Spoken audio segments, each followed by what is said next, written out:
If you don't have any trouble, buy a goat. If you don't have any trouble, buy a goat. At that time, there was a problem with getting milk. We tried several dairy firms, tested milk from ahirs, cowherds, but no solution. For 2 or 4 days, the milk would be fine, then the adulteration would start. Sometimes the complaint was that the milk had curdled, sometimes it had a foul smell, and sometimes butter flecks would appear.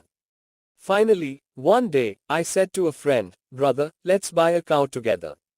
You'll also get relief from the milk problem, and so will I. The cost will be split in half, the milk will be shared half and half." The friend agreed. I didn't have space in my house, and I hate dealing with cow dung, etc. There was enough space at his place, so it was decided that the cow would stay at his house. In return, he would have sole rights over the cow dung.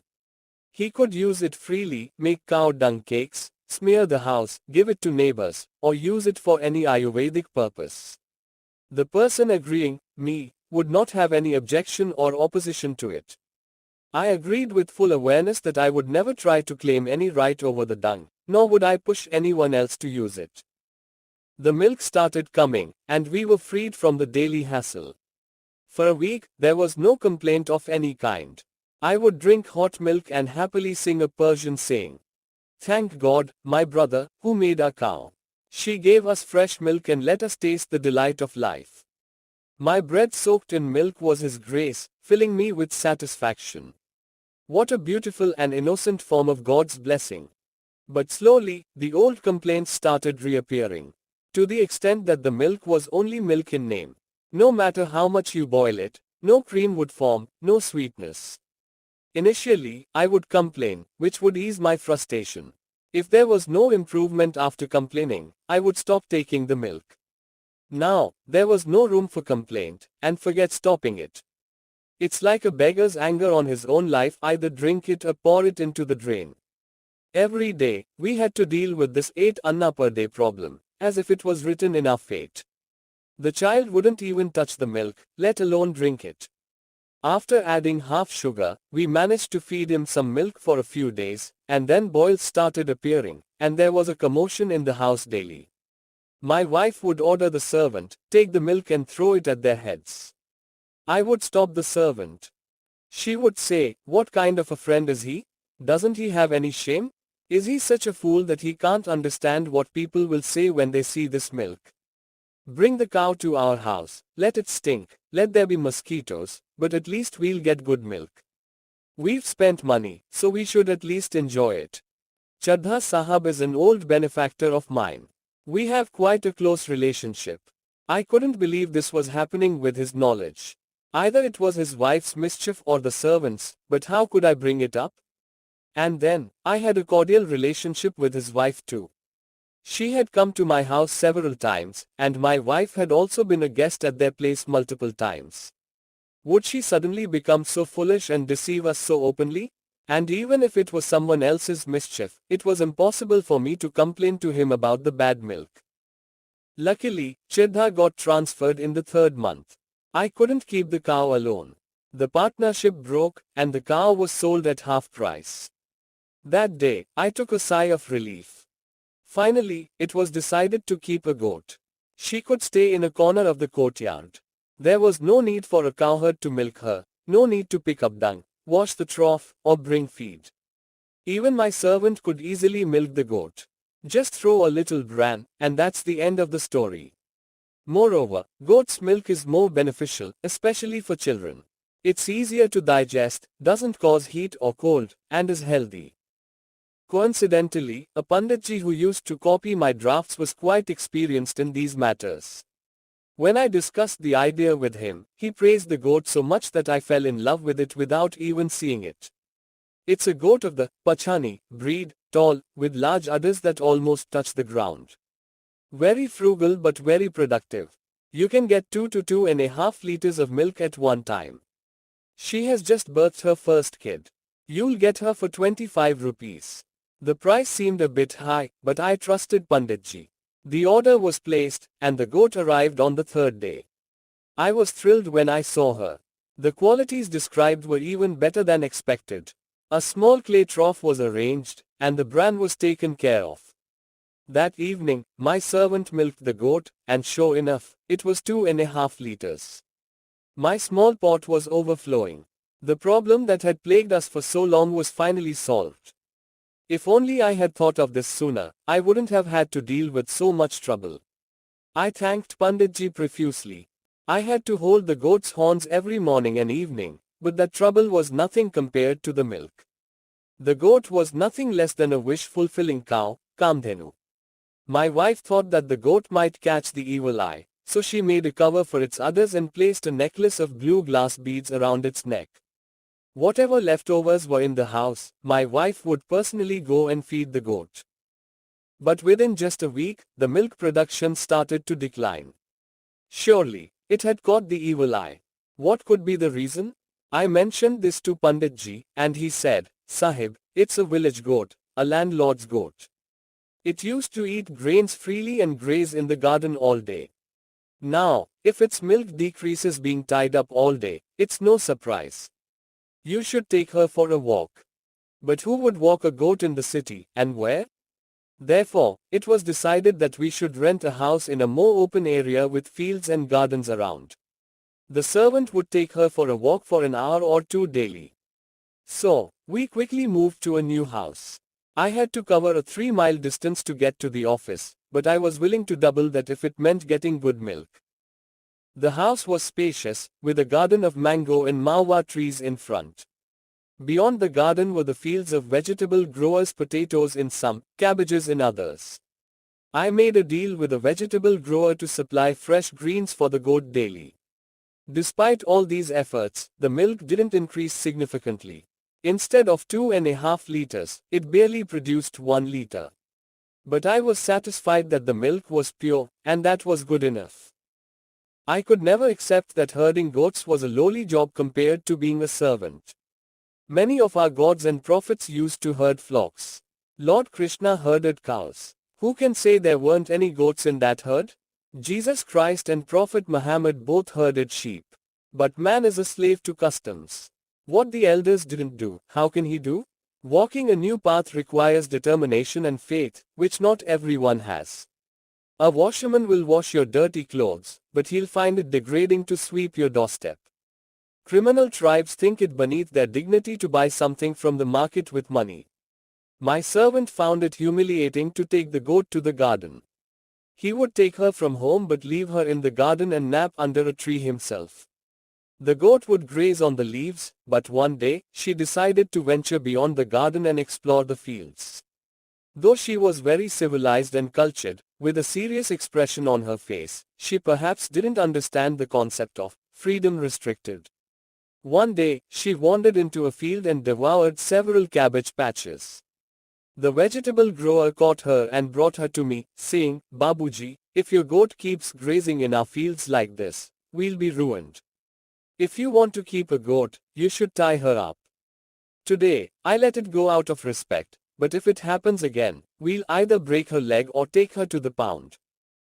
He hadn't finished his speech when his wife arrived and expressed the same sentiments in even harsher words. Yes, it kept doing that, but the rascal got into the field and destroyed it all. I wish misfortune upon her. We won't tolerate this. If you want to keep the goat, tie her up, or else I'll twist her neck. I stood there like a drenched cat. I had never faced such scolding in my life. And the patience I showed today, if only I had shown it at other times, I would have been a better man today. I couldn't think of a reply. I just wanted to strangle the goat and whip the servant 100 times.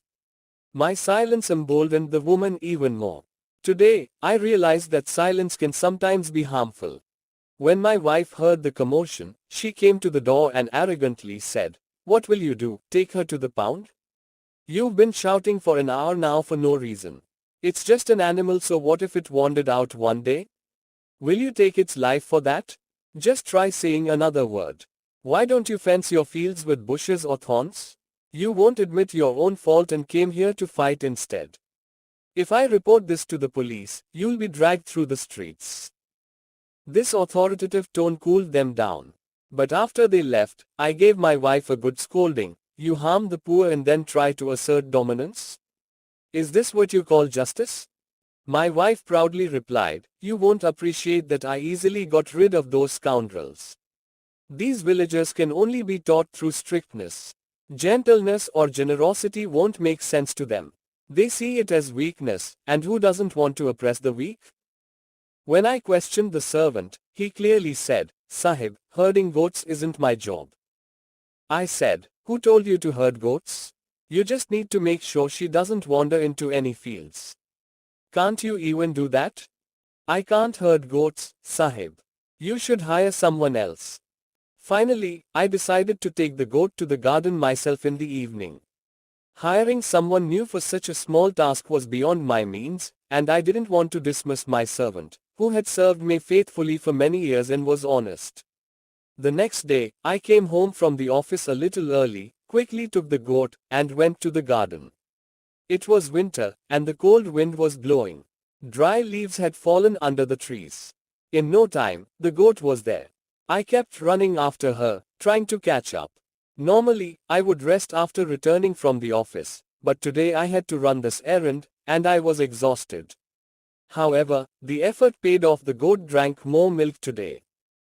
It occurred to me that if dry leaves increased the milk quantity, fresh leaves would surely yield even better results.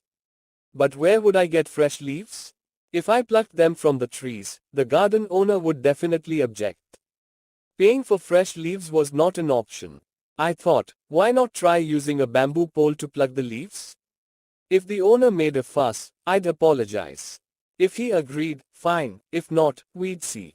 A few leaves wouldn't harm the tree. So, I borrowed a long bamboo pole from a neighbor, attached a hook to it, and in the evening, I started plucking leaves with the goat by my side. I kept glancing around nervously, making sure the owner wasn't coming. Suddenly, the same vegetable grower appeared from one side and, seeing me plucking leaves, said, "What are you doing, Babuji? This bamboo pole doesn't suit you. Keeping goats is the job of us poor folk, not respectable people like you." I was embarrassed and didn't know how to respond. I could have said, "What's wrong with doing your own work?" But such replies seemed shallow, artificial, and unrealistic. The pride of respectability shut my mouth. The grower came closer, took the pole from my hand, and in no time, piled up a heap of fresh leaves. He asked, "Where should I put these leaves?" I, feeling ashamed, said, "You leave them.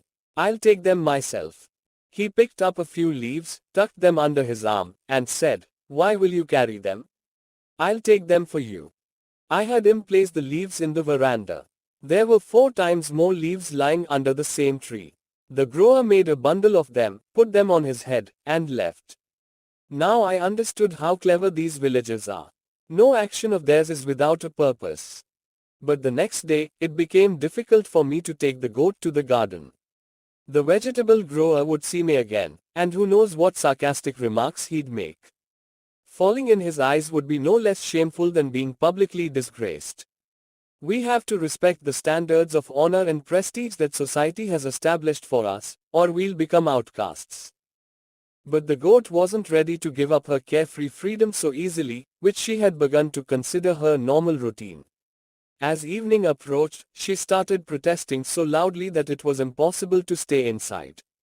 Her sharp, continuous bleating tore through my eardrums. Where could I run? My wife started cursing her. I angrily gave her a few whacks, but she wasn't going to stop her protest. I was in a serious dilemma. Finally, I was forced to give in. What else could I do? It was 8 p.m., a winter's night. It was hard enough to step outside, yet there I was, walking the goat in the garden and cursing my fate. I'm terrified of stepping into the dark. Once, a snake crossed my path, and if I had stepped on it, it would surely have bitten me. Since then, I never go out in the dark. But today, because of this goat, I had to face that danger. Whenever the wind rustled the leaves, my legs would tremble, and my eyes would freeze in fear. Maybe in my previous life, I was a goat, and this goat was my mistress. I must be paying for that in this life. Curse that Pandit, who burdened me with this trouble. Family life is such a trap. If it weren't for the child, why would I have to indulge this stubborn animal? And this child, when he grows up, will say, "What have you done for me?" What property did you leave for me? After suffering through this ordeal, I returned home at 9 p.m. If the goat had died that night, I wouldn't have felt a bit of sorrow. The next morning, I was consumed with the thought of how to rid myself of this nightly torment. It was a holiday from work. I ordered a long rope and tied the goat to a tree in the evening, thinking, now she can graze as much as she wants. I would bring her back at dusk when the lamps were lit. Since it was a holiday, we had planned to go to the cinema in the evening. A good show was playing. I took the servant along too, or else who would watch the child? When we returned at 9 p.m., and I went out with a lantern to fetch the goat, what did I see? She had wound the rope around 2 or 3 trees so tightly that it was impossible to untangle. There wasn't enough rope left for her to take even one step.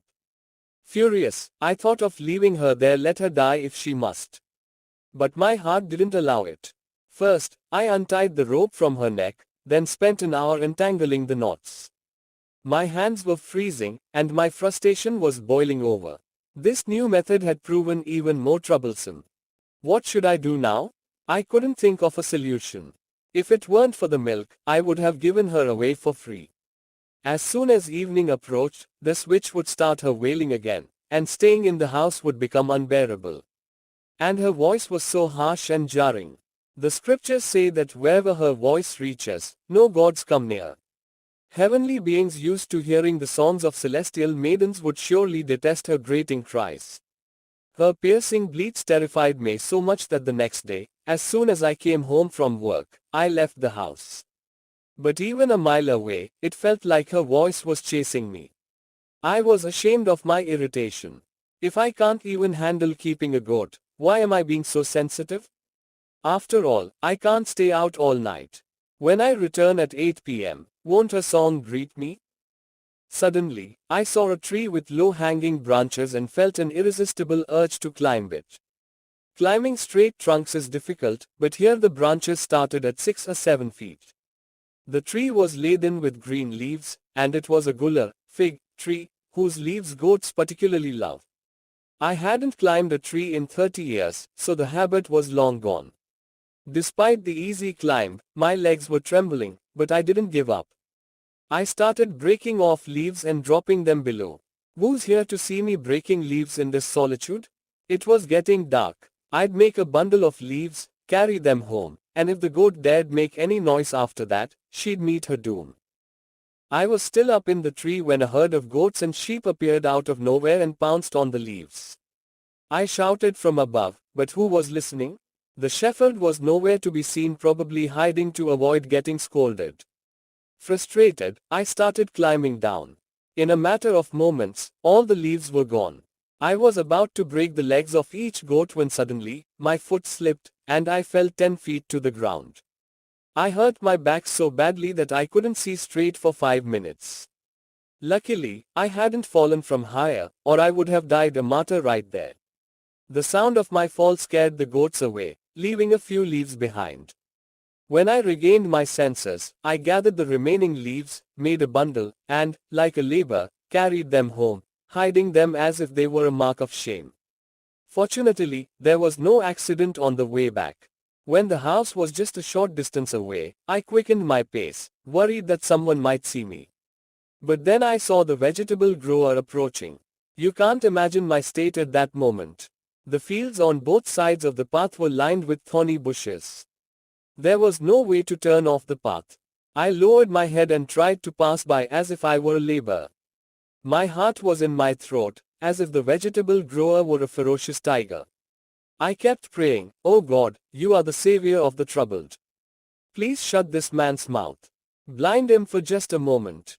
Ah, that moment of torment as I passed within a yard of him. Every step felt like walking on the edge of a sword. A devilish voice called out, "Who's there? Where did you get those leaves from?" It felt like the ground beneath me had disappeared, and I had fallen into its deep pit. My hair stood on end, my brain was boiling, my body was paralyzed, and I had no strength left to respond. I hurried forward, but it wasn't a deliberate action, it was an instinctive flight for survival. Then, a cruel hand grabbed the bundle, and it fell to the ground. After that, I don't remember what happened. When I regained consciousness, I was standing at my door, drenched in sweat, as if I had just recovered from a seizure. During that time, my subconscious had taken over, and that hateful sound, that harsh voice, that spirit-breaking noise, that summary of all the world's troubles, that essence of all the world's curses, kept piercing my ears. My wife asked, "Where did you go today? You didn't take this witch to the garden, and she's making life unbearable.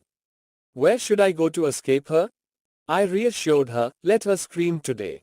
Tomorrow, the first thing I'll do is get rid of her, even if I have to give her to the butcher." And how do other people manage to keep goats? You need the patience of a dog to keep a goat. The next morning, I was sitting in bed, still wondering how to rid myself of this black curse, when suddenly, a shepherd appeared with a flock of goats. I called out to him and asked if he would take care of my goat. The shepherd agreed it was his job. I asked, "How much will you charge?" "8 annas per goat, sir." "I'll give you a rupee, but the goat must never come in front of me." The shepherd was surprised. "Is she a killer, Babuji?" No, she's very gentle. She won't harm anyone. But I don't want to see her face." "Is she still giving milk?" "Yes, she gives about a liter of milk." "I'll make sure the milk is delivered to your house." "Thank you." When the goat left the house, it felt like my home was being cleansed of sin. The goat seemed happy, too, as if she had been freed from captivity. The shepherd milked her on the spot, delivered the milk to the house, and left with the goat. Such a selfless customer was probably a first for him.